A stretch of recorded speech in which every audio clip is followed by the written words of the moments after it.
Hello everyone and welcome, my name is Thundernumel and I welcome you to the channel. Earlier this morning some new cards were announced and I think they look pretty crazy. They are a normal trap based fiend archetype and they are called Labyrinths. As a bonus they also include some of the new Archfiends. Thematically their design seems to revolve around building your own labyrinth and making your opponent encounter different traps and obstacles in it. Without further ado, let's get into the cards. First of all, we have Labyrinth of the Silver Palace, a level 8 Dark Fiend effect monster with 2900 attack and 1900 defense. Its effect reads, you can only use the second and third effect of this card's name each once per turn. First, your opponent cannot activate monster effects in response to the activation of your normal trap cards. Second, you can target one normal trap card in your graveyard, set it to your field, but it cannot be activated unless you control a fiend monster. And third, if a monsters leave the field by your normal trap card's effects, you can destroy one card your opponent controls or one random card in their hand. As for the first effect, your opponent cannot respond with monster effects to your traps, but they can still respond with their own spells and traps. And since it's a level 8 monster, it's kinda hard to get onto the field. The archetype has ways to get it onto the field, but I'm not sure it's really that worth it. It does give you a recursion of the trap and an extra interruption with destroying one card on the field or in their hand though. And if you consider the fact that it's a level 8 and that you can mix this deck with Lair of Darkness, you can make a rank 8 with it and Diabolus. Moving on to the next one, we have Labyrinth Archfiend, a level 7 Dark Fiend effect monster with 2000 attack and 2800 defense. Its effect reads, you can only use the first and the second effect of this card's name once per turn.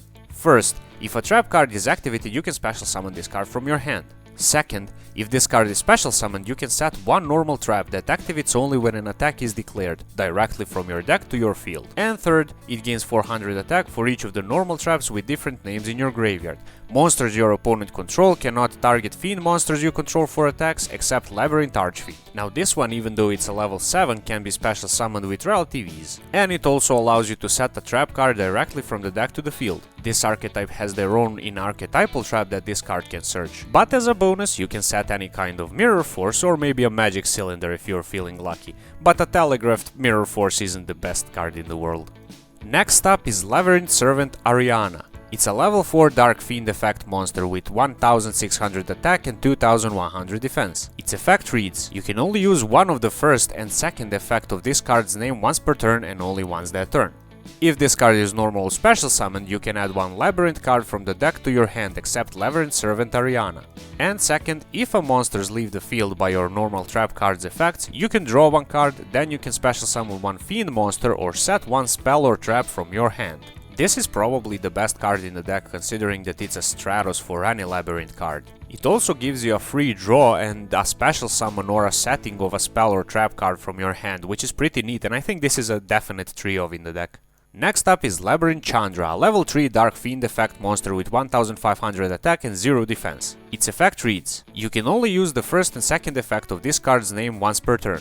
First, quick effect, you can send this card from your hand or field to the graveyard and discard one card, set one Labyrinth spell or trap card from your hand or deck to your field. And second, if a monsters leave the field by your normal trap card's effect while this card is in your graveyard, you can add this card to your hand. Since the first effect is a quick effect, if you bring it to your hand, you can use it on your opponent's turn to set a spell or trap directly from the deck to the field. Do keep in mind that that spell or trap would not be able to activate on the same turn it was set without the additional support. But this deck does have additional support, so let's move on.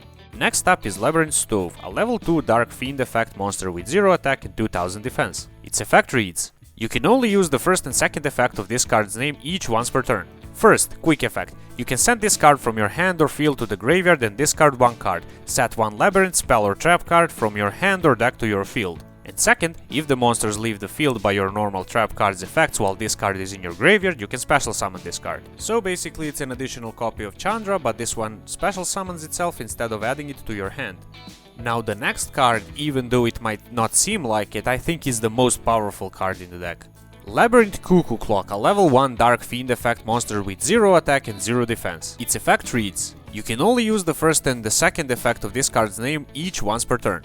First, quick effect, you can discard this card. This turn, while you control a Labyrinth monster, you can activate one normal trap card the turn it was set. And second, if you send a card from your hand to the graveyard to activate a Labyrinth card effect except Labyrinth Cuckoo Clock or a normal trap card while this card is in your graveyard, you can either add this card to your hand or special summon it. Now first of all, it allows you to activate trap cards the turn they were set, and this, I believe, includes the first turn of the game. Secondly, it's a level 1 monster that can be special summoned from the graveyard freely. If it's on the field, you could use Labyrinth to search a level 1 monster, and I think Droll and Lockbird would be one of the strongest contestants. Considering the fact that Trickster Reincarnation is just a normal trap card, you could potentially set double Reincarnation and add a Droll to your hand, which is basically an FTK unless your opponent has Ash Blossom. And even if they do have Ash Blossom, if you have Labyrinth of the Silver Palace on the field, they cannot respond to your Reincarnation with Ash, so they're basically dead already. Let's move on to the spell cards. The first spell card we'll be taking a look at is Labyrinth.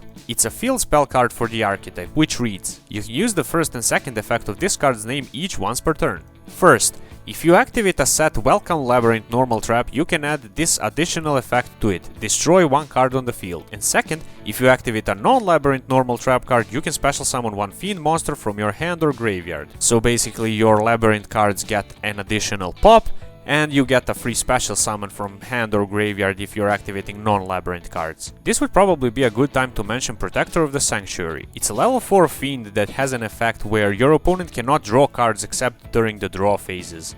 This means that if you have it in your graveyard, you have the field spell on the field and you have Trickster Reincarnation. You could activate Reincarnation and then use the field spell to bring the Protector onto the field. This means that your opponent will have to banish their entire hand and will not be able to draw cards. And with 0 cards in the hand and 6 in the banish, there's probably not much they can do anymore.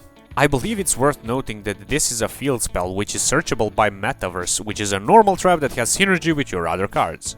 Moving on to the next one is Labyrinth Setting, a quick play spell card, which reads: you can only activate one card with this card's name once per turn. Target 2 of your Labyrinth spells or traps that are banished and or in your graveyard, except Labyrinth Setting. Shuffle them into the deck, then if you control a Fiend monster, you can set non-Labyrinth normal traps with different names from each other directly from your deck, equal to the number of cards shuffled. This card is pretty amazing because it basically searches you 2 of your non-Labyrinth normal traps. Now considering it's a quick play spell, you can use it on the first turn, but you still have to have the graveyard setup. The graveyard setup isn't considerably hard to do, considering the fact that your other monsters discard to use their effects. And if you can get the graveyard setup going, the hand loop strategy is looking pretty scary. That's it for the spells though, let's move on to the traps. First of all, we have Welcome Labyrinth, a normal trap card which reads: you can only use first and second effect of this card's name each once per turn. First, special summon one Labyrinth monster from the deck, but you cannot special summon monsters from the deck and extra deck until the end of the next turn after this card resolves except Fiend monsters. And second, if a monsters leave the field by your normal trap card's effects while this card is in your graveyard, except the turn this card was sent to the graveyard, you can set this card to your field. Now this card can be used to special summon Labyrinth of the Silver Palace from your deck, which gives you protection from Ash, which then makes it even safer to loop your opponent's entire hand with Reincarnation. I know I keep going on about this hand loop strategy, but I just can't get my mind off it. You can definitely use it in other trap-based strategies, but I still get Vietnam flashbacks from Trickstar format. And this deck looks like it could use the Trickstar engine just as good as Trickstar did. Moving on to the next one is Fair Welcome Labyrinth, a normal trap card which reads: when a monster declares an attack, if you control a Fiend monster, target one card on the field, negate the attack, and if you do, destroy that target. Then you can set one non-Labyrinth normal trap from your hand or deck to your field. So basically this one is just a better Sakuratsu armor. You can destroy any card on the field and negate the attack in the process. Also, it allows you to set a non-Labyrinth spell or trap from your deck to the field, which can be Ice Dragon's Prison or Dogmatica Punishment or just a Paleozoic trap if you're feeling spicy. Just make sure you're not locked into Fiends if you want to go into totally awesome with your Paleozoics. Moving on to the next one is Labyrinth Barrage, a normal trap which reads: when you activate a set normal trap except Labyrinth Barrage, your opponent takes no further damage from your card's effects until the end of the next turn after this card resolves.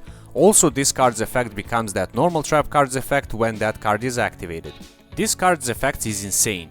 This is one of the most insane effects I've ever seen in my life. The reason we have the restriction on it is to prevent decks like Chainburn, Stallburn and Nurseburn from abusing it. But you can still copy Dogmatica Punishment, Ice Dragon's Prison and so on and so forth. Do keep in mind that because of how chain links work in the Droll combo, you won't be able to copy the reincarnation. I mean, you would be able to copy it, but you would only hand loop your opponent twice. The final trap card is Archfiend Glitch. Its effect reads: if you control a Fiend monster, target one card on the field, destroy it, then you can send one Fiend monster from the deck to the graveyard. This is just some extra setup. You can destroy one or two cards with this one, send a Fiend monster from the deck to the graveyard, and then you can use back to the front to bring the Fiend monster back onto the field. You can definitely use this card's foolish effect to set up your graves with your monsters that have grave effects, or you can just send Protector of the Sanctuary. But another card worth sending could be Archfiend Ares, because when it's sent to the graveyard because of a card effect, you can add one Archfiend card from the deck to the hand. From there on out, you can add the Labyrinth Archfiend, and when another trap card is activated, you can special summon it and set your Fair Welcome Labyrinth from the deck to the field. Or you can just search another Archfiend Glitch. I guess whatever suits your fancy. If you're interested in me trying to make the deck profile on this deck, please do let me know down in the comments below. And if you enjoyed the video, please consider liking it and subscribing to the channel. It's literally free for you and it would mean so much to me. I'll see you in the next one. Bye!